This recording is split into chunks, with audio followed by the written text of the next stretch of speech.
Hi, beautiful Cancer. Welcome to a new era. My name's Emma. Cancer, we're gonna do a little bit of a different reading here today. I'm gonna ask about all good things, so no negative stuff whatsoever. Although I really don't bring a lot of negative stuff to these readings anyway, but I just wanted really to focus on just to reconnect with you a little bit and focus on all the good things that are coming your way. And I set the timeline from when you listen to this about a month into the future. So we're going to start with the Wisdom of the Oracle. We get a couple of cards. I use a couple of other decks as well. This is going to be a shorter reading.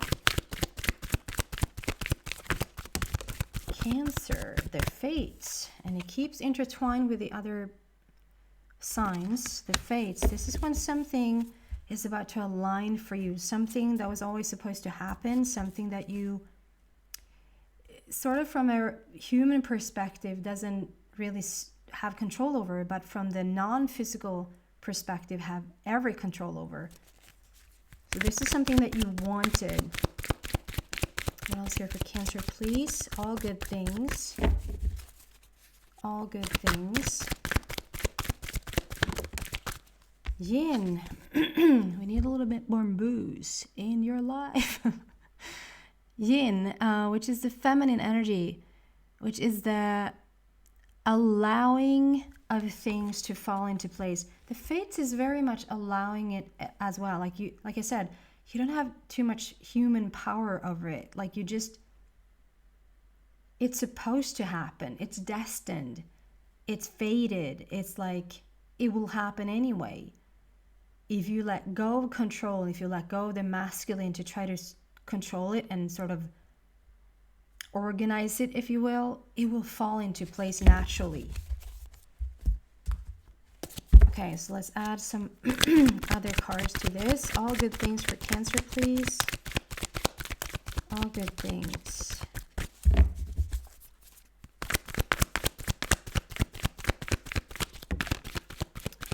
Joy and stability. Look at that, joy and stability. And I get a lot of solar plexus with this. There's a little bit of sacral chakra there as well, but solar plexus, which is your self-worth, your ability to manifest in this life, your confidence. Yeah. 4 is the heart matter. Foundation, a new foundation for yourself. All good things for Cancer. What do we have? All good things. Release.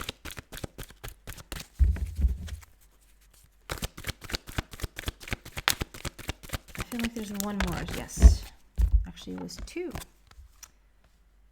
Balance and take the lead. So this is interesting because this is a little bit in opposition. So, okay.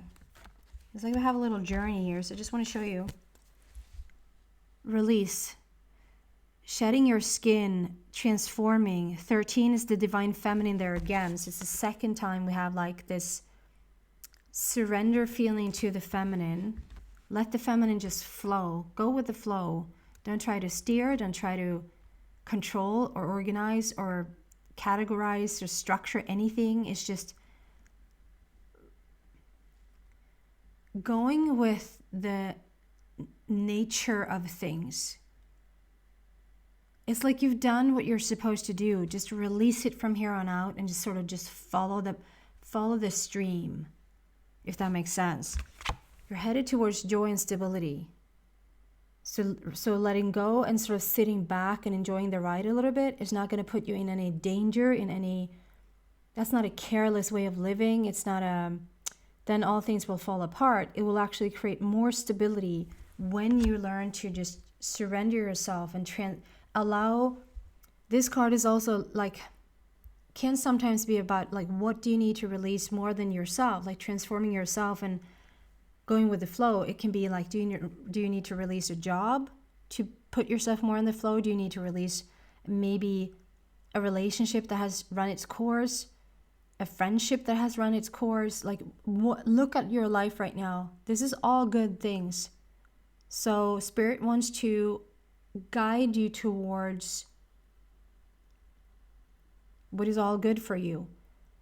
And like, if you feel like, well, releasing a relationship, what's the good in that? Well, it will bring, because spirit would never, or source would never inspire you to release anything unless it would be an improvement. It wouldn't be like, let go of this relationship so that we can create more mess in your life. Like, it's just not working that way. So if you need to release something, it's for the better. And then it's like, when that's done, it's like you're headed towards what's fated for you. Stars are aligning. Things are lining up for you. You're getting yourself into alignment. And by doing that, you need to get into the feminine energy of it all. The yin. Not the yang, not the masculine. The yin. The yin. 13, divine feminine. Transformation. Letting go. Surrendering. Which will create joy and stability. And it's like, when that's done, we have the Wheel of Fortune here, and we have take the lead. So then it's like, we need to do that first. You can't control anything right now. You will feel, it's almost like being at the starting point, like if you're about to go on a race or whatever.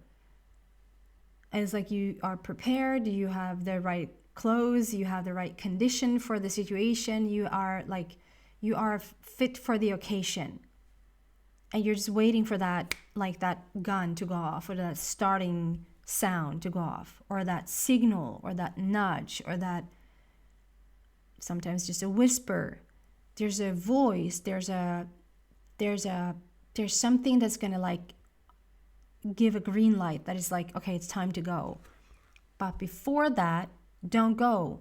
Don't master the situation. Don't take control over it yourself. Or like, it's been too long now, I'm just gonna start it anyway. No, because it just means that things are lining up. It's supposed to happen. And if you don't rush it, like if you rush, like if I don't, it's a feeling of like, well, if I don't sort of do it now, I'm going to miss the boat, or I'm going to miss the opportunity.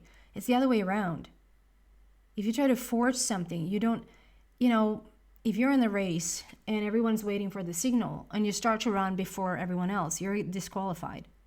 You can you can no longer take part in the race. It's going to screw things up. So we're waiting for alignment. We're waiting for timing. But once it's there, these two come out, and I feel like these two are like together. It's also 2 and 3. So it's a beautiful process here. This is about like finding the balance within, and finding the balance in several different, almost every area in your life. This is the Wheel of Fortune that is turning now in your favor. And then we have take the lead. Start to play with the energy, start to play with the circumstances, start to play with the opportunities. But not until you hear the sound of it's time. Not until you have that feeling. How do you know that? How do you know when to go, and how do you know when to not go? If you're not overly excited about anything, it's not time. If it's like, should I do this or not? I don't know. It's not time. But when there's a little nudge there, when there's a little like, it doesn't have to hit your head off. It doesn't have to scream in your heart for it to be time to go. If you're still enough, if you're quiet enough, if you're intuitive enough, like creating a space for you where you even can hear your inner voice, there will be a clear indication that it's time. And you might even feel like it's getting closer, it's growing closer. Wait it out though. We're going to end with Michael.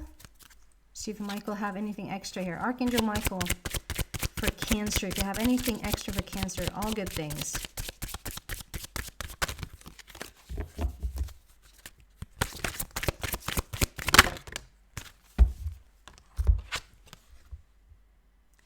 Romance angels, Cancer.